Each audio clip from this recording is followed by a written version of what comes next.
mengucapkan Selamat Hari Raya Aidilfitri. Maaf lahir dan batin.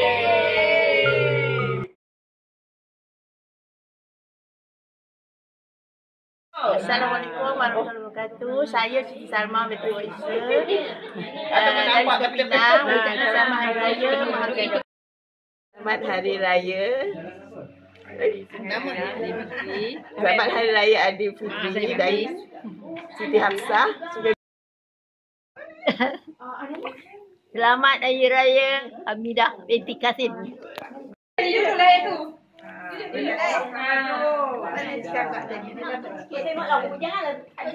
Kena shoot. Ira. Ikut cakap lu. Itu Mak Adam lah kata dia. Itu aku agak dia adik Adam lah kata dia. Dia cakap macam tu. Rumah sembako tu gambar tu sembako masa rumah sembako kan. Okey.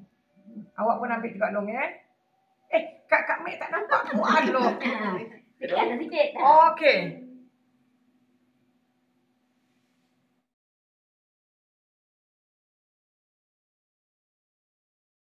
Rumah belakang.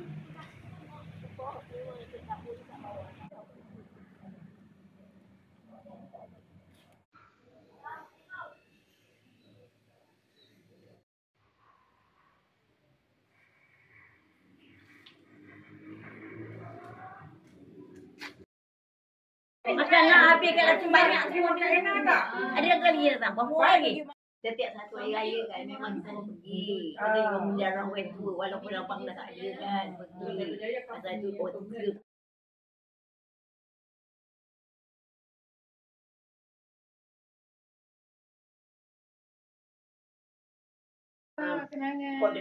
Kau 12 barulah pergi.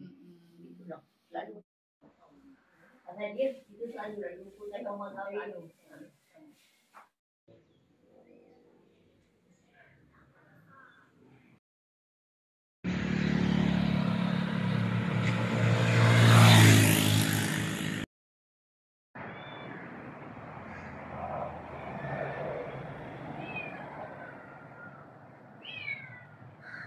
Apa tu?